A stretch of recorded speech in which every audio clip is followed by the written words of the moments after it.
안녕하세요. 닥쳐라 정치입니다. 지난 방송에서요. 조국 전 장관에 대해 검찰이 직권남용, 권리행사 방해 혐의로 사전 구속 영장을 청구했다는 말씀을 드렸었는데요. 오늘 검찰의 영장 신청에 대한 영장실질 심사가 법원에서 열리게 됩니다. 그런데 조국 전 장관은 오늘 오전 10시쯤 서울 동부지법에 도착해 122일째가 된다며 그동안 가족 전체를 대상으로 한 검찰의 끝이 없는 수사를 견디고 견뎠다. 혹독한 시간이었다고 하면서 검찰의 영장 신청 내용에 동의할 수 없다고 밝혔습니다. 정말 생각해보면 기가 막힌 일 아닌가요?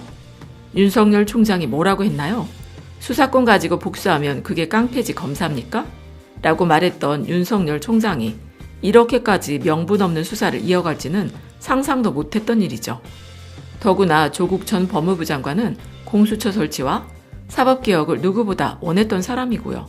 그런 상징성을 가진 인물이었기 때문에 문재인 대통령께서는 민정수석에 앉히고 법무부 장관까지 임명했던 것인데, 그런데 조국 전 장관이랑 손잡고 검찰개혁을 이루라고 윤석열을 검찰총장 자리에 떡하니 앉혀놨더니 조직을 너무 사랑한 나머지 조직을 지키려고 이제는 체면이고 명분이고 다 필요가 없는 듯 그냥 한 놈만 걸려라 하면서 덤벼드는 거잖아.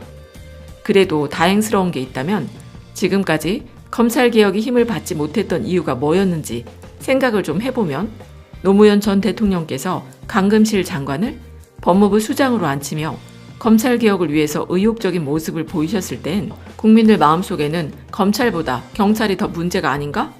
검사들이 그래도 경찰보다는 정의롭다는 생각이 있었다는 겁니다. 하지만 노무현 전 대통령과 관련된 수사 정보를 언론에 막 뿌리며 망신 주기를 하더니 결국엔 기소를 하지도 못하고 말았죠. 그때 만약에 기소할 만한 거리를 찾았다고 한다면 지금쯤 문재인 대통령이나 유시민 이사장도 자리에 있지 못했을 만큼 이명박근혜 시절의 친노 인사들, 특히 그 핵심에 있었던 문재인 대통령이나 유시민 이사장, 이해찬 대표 같은 사람은 탈탈 털고 또 털렸을 거라는 것이죠. 그리고 어제 또 검찰이 노무현 재단 계좌를 들여다봤다는 뉴스가 나왔죠? 아니, 이제 와서는 노무현 재단 통장을 들여다본다고 뭐 달라질 게 있겠습니까? 오죽했으면 유시민 이사장이 알릴레오에서요, 본인의 이메일은 누구나 언제나 들여다봐도 괜찮다는 마음으로 관리하고 있다고 했었죠? 그러니까 그동안 얼마나 당했으면 그런 생각을 가지고 있겠냐는 겁니다. 그리고 노무현 대통령을 보내면서 우리 국민들 마음속에는 그동안 검찰 조직에 대해선 그래도 나름대로 깨끗한 조직? 이만하면 괜찮은 조직이라는 생각을 가지고 있기도 했지만 노무현 대통령 이후론 어라 저것들 봐라 하는 마음이 생기기 시작한 것 아닙니까? 더구나 이번에 조국 전 장관 가족이 탈탈 털리는 걸 보면서 검찰이라는 조직이 자기가 가진 권한을 마음대로 휘두르게 놔두면 누구든 죽일 수도 있겠다는 걸 우리 국민들 모두가 깨닫게 된 것이죠. 그러니까 그걸 깨달은 국민들이 서초동이나 여의도에 모여서 개국분도 깜짝 놀랄 만큼요. 하루아침에 100만 명이 넘더니 그 다음 집회 땐 300만이 넘어버린 것 아니겠어요? 그리고 그만큼 우리 국민들이 나서서 검찰을 개혁의 대상으로 지목하고 있으니 비로소 검찰개혁이라는 길도 열리고 있다는 거잖아요. 그런데 윤석열 총장이 공수처 법안이 국회에서 통과될 것 같으니 드디어 직접 입을 열었다고 합니다. 아니, 대검찰청에서 윤석열 총장 지시로 입장문을 냈다고 하는데 그 입장문 제목이 공수처에 대한 범죄 통보 조항은 중대한 독소 조항이라는 거예요. 그러니까 이 말은 공수처법에 포함된 검찰 수사 과정에서 발견된 공직자의 범죄 정보를 모두 다 공수처에 통보해야 한다는 조항을 걸고 넘어졌다는 겁니다.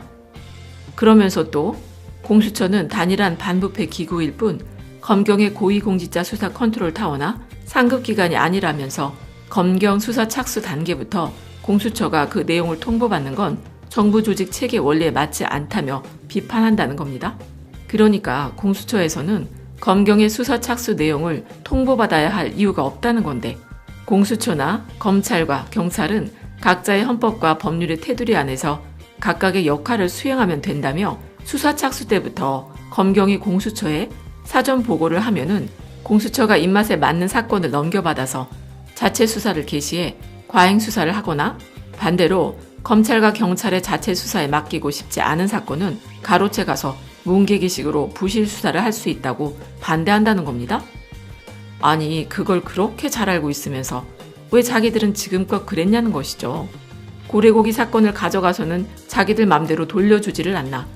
김기현 사건도 가져가서는 뭉개기만 하다가 유야무야 무혐의 처리를 했었죠. 그리고 계엄령 수사도 조현천이 미국으로 갔다고 수사도 중단한 상태 아닙니까? 나경원은 시민단체가 7번, 어제까지 8번을 고소를 했어도 수사도 안 되고, 장제원 아들 음주운전 사건도 3달이 넘도록 진행된 게 없다고 어제 기사가 떴었죠? 그러니까 딱 자기들이 문개기 수사, 부실 수사를 하고 있다는 거잖아? 더구나 자기들 상관인 법무부한테 보고는 못하겠다고 난리를 치더니 자기들은 무슨 헌법 위에 있는 초헌법적인 기관인 줄 알아요? 자기들이 무슨 법무부 장관보다 더 위에 있고 총리보다 더 위고 대통령보다 더 위에 있는 조직인 줄 아는 것 같아요. 게다가 해당 조항은 수정안의 한계를 넘었을 뿐만 아니라 사개특위 법사위에서 공식적인 논의조차 되지 않은 사항이 4+1 협의 과정에 갑자기 포함된 것이라며 이러한 과정은 그 중대성을 고려해 봤을 때 통상의 법안 개정 절차상 심각한 문제가 있다고 말했다는 겁니다. 그런데 검찰이 이렇게 말하지 않았습니까? 정부의 각 기관은 헌법과 법률의 테두리 안에서 각각의 역할을 수행하면 된다고.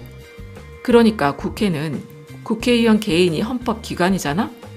그러니 그 안에서 어떤 식으로 결론이 났던지 최종적인 표결을 거치면 적법한 절차가 된다는 것이죠. 물론 우리나라 국회가 잘 돌아가면서 정상적인 프로세스를 거칠 수 있다면 두말할 나위도 없이 좋겠지만은, 그런데 지금 검찰이 노골적으로 봐주고 있다는 의심을 받는 자한당에서요, 사개특위랑 법사위 등에서 국회 전체를 마비시키고 있잖아. 더구나 검찰은 자한당 의원들 봐주기를 하는지 패스트트랙 상정 때 최입의 밤의당 의원을 감금하던 뉴스 영상까지 다 나와 있는데 왜 수사를 안 하고 있는지 도무지 이해하기 어려운 것 아니겠습니까? 거기다 또 자한당이 주장하던 사보임 문제를 털려고 하는지 국회 방송까지 압수수색을 했었죠. 아니, 왜 사보임 문제를 검찰에서 터냐고. 그러니까 검찰이 지금 정치를 한다고 더 의심을 받는 것이죠. 그리고 이번에 또 검찰 입에서 사개특위랑 법사 얘기가 나오고 있으니 검찰이 정치에 간섭한다는 의심은 더 강해지는 것 아니겠습니까? 아, 그래서 저렇게 자한당 의원들은 수사를 안 하나 싶다는 겁니다. 그리고 조국 전 장관에 대한 구속영장이 신청됐을 때 청와대에서는 아주 강력한 입장을 냈었죠. 청와대는 검찰의 허락을 받고 일하는 조직이 아니다 하면서 입장 표명을 했는데, 그 말이요, 법률적으로 봤을 때 아주 커다란 의미가 있는 게, 유재수한테 죄가 있는데 왜 그걸 모르고 수사 의뢰 안 했어? 그게 범죄야 라고 검찰에서 주장을 한다면, 지금까지 검찰이 불기소한 건 다 뒤져서 만약에 죄가 있는 게 하나라도 밝혀지게 된다면 다 감옥에 갈 수도 있다는 것이죠. 더구나 청와대 민정수석실은요, 감찰권은 있지만 수사권은 없잖아. 참고로 우리 국민들이 평소에 가짜뉴스를 하도 들어서 그런지 착각을 하는 게, 민정수석실에서는요, 감찰권만 있고 수사권은 없어요. 그리고 감찰이라는 게 뭐냐면 상대방 동의하여야 하는데, 예를 들어서 이메일 조사나 휴대폰 포렌식 조사가 필요할 때 꼭 상대가 동의해야 가능하다는 겁니다. 그러니까 민정수석실에서는 상대방의 동의가 없으면 경찰이나 검찰하고는 다르게 강제로 수사할 권한은 없다는 거예요. 그렇기 때문에 감찰 대상을 불렀는데 나 안 가? 라고 하거나 휴대폰을 내놓으라고 하는데도 안 주면 더 이상 민정수석실에서 할 수 있는 게 없다는 겁니다. 그냥 거기서 감찰 불능으로 종료가 된다는 거예요. 일단 이거를 정확하게 이해하셔야 합니다. 그런데 지금 우리나라 언론은 조국 민정수석이 감찰무마를 했다고 떠들어대고 있어요. 그러니까 이런 단어를 쓰려면 상대가 동의했음에도 불구하고 민정수석실에서 스스로 감찰을 중단했을 때나 감찰 중단, 감찰 무마 이렇게 쓸 수 있는 겁니다. 하지만 이번 유재수 부시장 사건은 민정수석실에서 불렀는데 오질 않았다는 겁니다. 그래서 더 이상 감찰할 수 있는 게 없어서 감찰 불능이 되니까 거기서 종료가 된 거예요. 그런데 그거를 또 우리나라 언론은 감찰 중단이라고 떠들어대고 있으니 수사권과 감찰권의 차이를 모르는 일반인들이라면 혹해서 속아 넘어갈 수 있다는 것 아니겠습니까? 감찰이 더 이상 불가능하게 됐으니 민정수석실에서는 강제 수사권이란 게 없어서 거기까지만 확인을 하고 감찰 보고서를 썼는데 그 보고서를 가지고 회의를 연 겁니다. 그게 언론에서 떠드는 3인 회의라는 거예요. 그런데 그 3인 회의에서 어떤 걸 결정할 수 있겠습니까? 거기서 아무 일 없듯이 그냥 끝낼 수도 있겠고, 아니면 수사하라고 넘길 수도 있겠고, 아니면 소속기관에 넘겨서 거기서 알아서 판단하라고 하겠죠. 참고로 이 유재수 같은 경우엔 금융위가 되겠죠. 그렇게 민정수석실에서는 금융위에 이첩하기로 결정을 했는데, 금융위에서 자체적으로 판단해 징계할지 고발할지 알아서 하도록 이첩한 겁니다. 그러니까 이게 민정의 권한이고 판단이라는 거예요. 그런데 검찰은 이러한 민정수석실의 고유한 판단을 범죄라고 하는 겁니다. 그러니 검찰은 민정수석실의 판단에 대해서 상급 심사기관이 되겠다는 것 아니겠습니까? 자기들이 뭔데 민정수석실의 판단을 다시 재판한다는 거잖아? 바로 이게 사건의 본질입니다, 본질. 지금까지 검찰이 민정수석실을 상대로 이랬던 적이 있었습니까? 그러니 조국 전 장관을 향해서 살아있는 권력 어쩌고 하는 건 말도 안 된다는 것이죠. 오죽했으면 조국 전 장관을 부를 때 교수님이라고 하겠어? 한마디로 우습게 본다는 거잖아. 어쨌든 청와대 민정수석실의 감찰 중단과 감찰 무마를 문제 삼아 보려면 한마디로 말해서 검찰은 청와대 위에 있는 국가기관이겠죠? 물론 명백하게 불법이 드러났는데 민정수석실에서 수사 의뢰를 하지 않고서 돈을 받아 먹고는 금융위에 넘기는 게 아니라 덮었다고 그러면 이거는 정말 엄청난 사건이 되는 거겠죠. 하지만 근데 그게 아니었단 거잖아? 그러니까 사건의 본질은 검찰에서는 지금 민정수석실의 고유의 판단을 범죄라고 주장하는 것이고, 감찰권과 수사권을 이해하지 못하는 국민들을 향해서 조국을 범죄자로 세뇌시키고 있는 것 아닌가 싶네요. 정말 답답하고 답답한 일입니다. 더구나 요즘엔 추미애 법무부 장관 지명자까지도 탈탈 털려고 자한당에서 밑밥을 던지는 것 같은데, 우리 깨어있는 국민들은 공수처 설치와 검경 수사권 조정을 끝까지 밀어붙여야 할 것 같다는 생각이 드네요. 끝까지 들어주셔서 감사드리고 좋은 의견을 댓글로 많이 남겨주세요. 감사합니다.